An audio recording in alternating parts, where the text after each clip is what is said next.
Seja muito bem-vindo a mais um encontro com a palavra. É uma grande alegria poder estudar a palavra de Deus com você. Obrigado por sua participação no estudo do livro mais importante do mundo.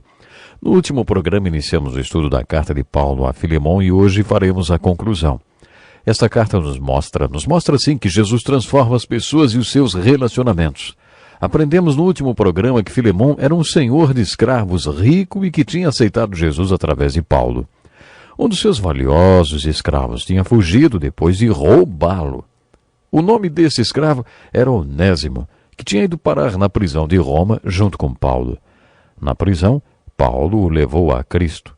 Para Onésimo, arrepender-se significou voltar para o seu senhor, mas quando ele fez isso, levou consigo uma carta que Paulo escreveu para Filemon. Há alguns anos eu fui a um café da manhã com um executivo que parecia ter muitos problemas. Eu achei que ele sofria de úlcera porque pediu licença para deixar a mesa várias vezes e parecia estar muito perturbado. Eu perguntei a ele, você está passando por algum problema pessoal? Ele respondeu com uma pergunta. Existe outro tipo de problema a não ser pessoal? Os problemas não giram todos ao redor de pessoas ou de assuntos pessoais? Sabe, esta carta de Paulo a Filemon é muito importante porque trata dos grandes problemas que enfrentamos hoje, os que giram em torno de relacionamentos humanos. E a aplicação dela é a seguinte: Jesus Cristo é a única solução para nossos problemas de relacionamentos, porque Ele pode mudar os seres humanos. Jesus Cristo é o único que pode mudar seres humanos. Por isso, Jesus Cristo é a única solução que temos para nossos problemas pessoais e de relacionamentos. Jesus declarou, ninguém pode ver o reino de Deus se não nascer de novo.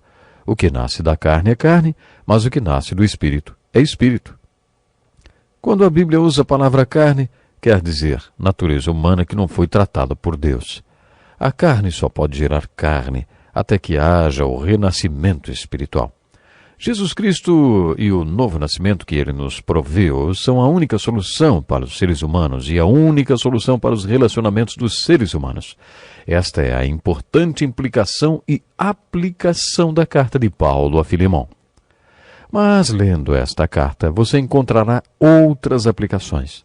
Muitas pessoas acham que a carta de Filemon é rica em simbolismo. Por exemplo, eles acreditam que a carta de Filemon seja uma alegoria da redenção.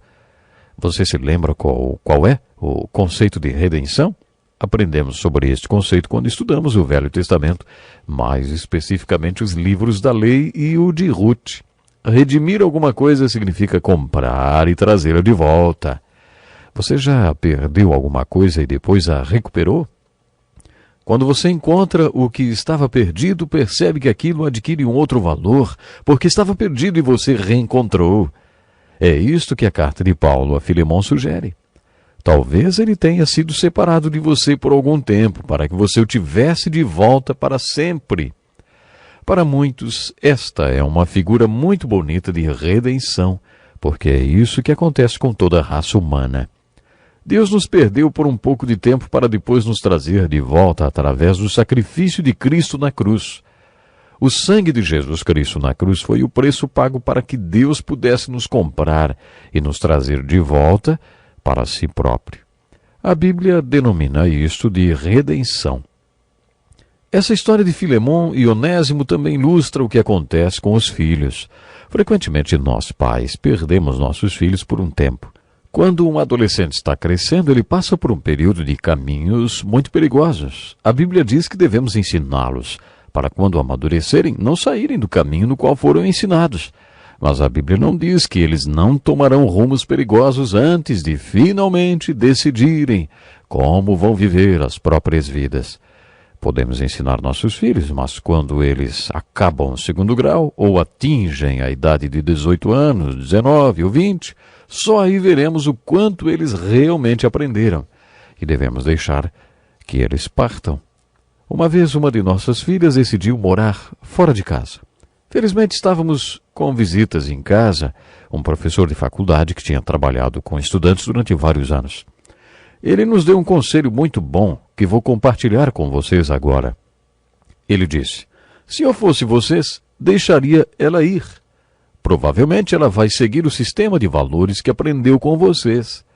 Agora, se vocês não deixarem, ela vai se tornar rebelde e pode acabar se rebelando, inclusive contra tudo que aprendeu de vocês.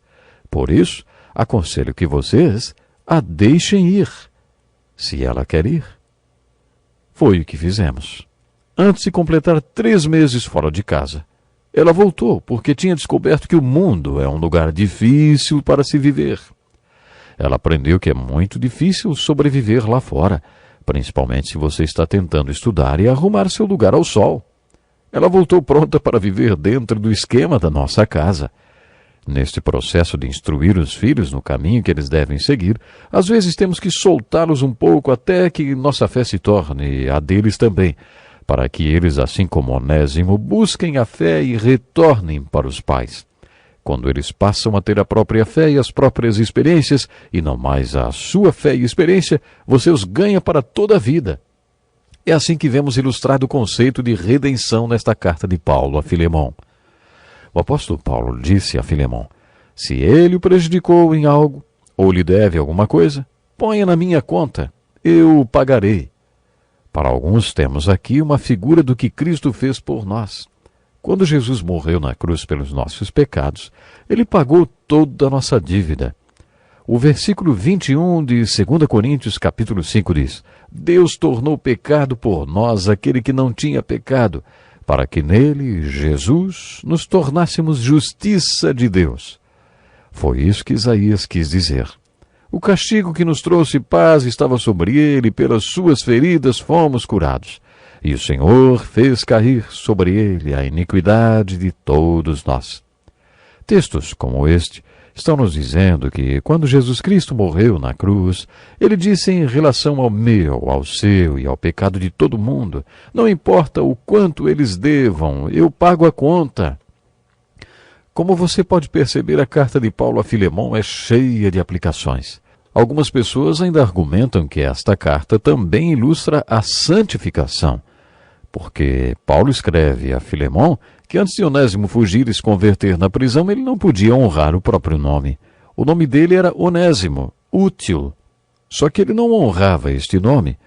Mas depois que encontrou Jesus, ele voltou para Filemão, seu senhor, com o poder de Jesus, com o carisma de Jesus no coração, que ele capacitou a honrar o seu nome. Quando estudamos os evangelhos, falei que deveríamos aplicar com nossos filhos a mesma psicologia que Jesus usou com Pedro. Jesus falou para Pedro que o chamaria de pedra, mesmo que ele não fosse uma. Pedro não era estável, mas Jesus o chamou de pedra durante 3 anos, até que ele se tornou uma. Às vezes devemos tentar isso com nossos filhos. Devemos transmitir a nossos filhos que acreditamos neles e no melhor deles. Devemos dizer-lhes: Deus vai fazer coisas maravilhosas através de você, meu filho. Paulo nos ensina em 1 Coríntios 13 que o amor faz isso. O amor tudo crê, tudo espera. O amor deseja o melhor e acredita no melhor. Devemos lembrar disto durante a criação dos nossos filhos. Minha mulher e eu criamos 5 filhos e aprendemos muito com esta experiência. Não podemos esperar que nossos filhos frutifiquem no espírito ou que tenham os valores de quem nasceu de novo, até que realmente se tornem seguidores de Cristo e recebam o Espírito Santo. Às vezes os pais ficam desiludidos e os filhos ficam frustrados porque os pais estão esperando um comportamento que eles não conseguem ter. Aprendemos mais uma lição com a vida de Onésimo. Paulo disse a Filemão: ele antes lhe era inútil, mas agora é útil, tanto para você quanto para mim. Talvez ele tenha sido separado de você por algum tempo, para que você o tivesse de volta para sempre, não mais como escravo, mas acima de escravo, como irmão amado.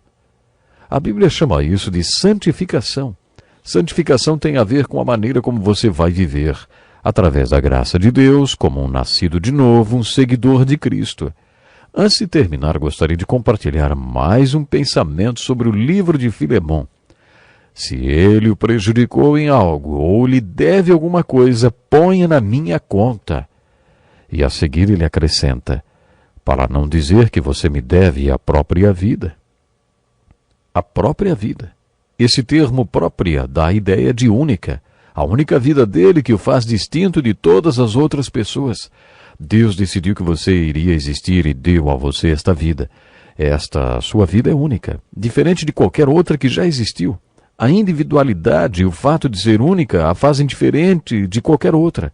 De acordo com o que Paulo escreveu a Filemon, só podemos ter esta vida própria a partir do momento que nascemos de novo.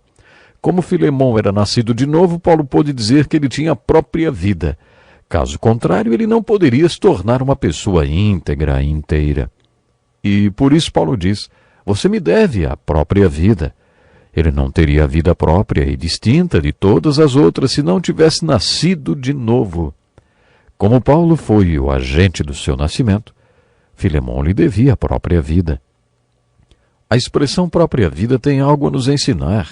Existem tantas pessoas frustradas, desiludidas e infelizes porque não são a pessoa que Deus planejou que elas fossem. Como consequência, entram no que chamamos de crise de identidade. Existem pessoas que estão continuamente tentando descobrir quem e o que são e onde deveriam estar. Talvez esta seja a última ilustração que mencionarei desta carta de Paulo a Filemon. Nela vemos bem ilustrado que jamais seremos nós mesmos com nossa vida própria. Jamais seremos o que Deus planejou que fôssemos se não formos até Jesus Cristo e fizermos o que Paulo, Onésimo e Filemon fizeram, tornar-se um seguidor de Cristo Jesus. Se você já está participando do encontro com a palavra há bastante tempo, ou talvez só esteja nos acompanhando agora, mas nunca chegou no ponto de dizer a Deus, eu creio em Jesus Cristo, que Ele é o único que pode nos reconciliar um com o outro, e eu quero seguir os seus ensinamentos, eu quero aprender a ser a pessoa que o Senhor quer que eu seja, então faça isso hoje mesmo, e continue a acompanhar o encontro com a palavra. A Bíblia é o maior livro de todos os tempos, porque é o único a trazer a mensagem de vida verdadeira. Até o próximo programa. Este é um estudo escrito pelo Dr. Dick Woodward, na voz do pastor Edson Bruno.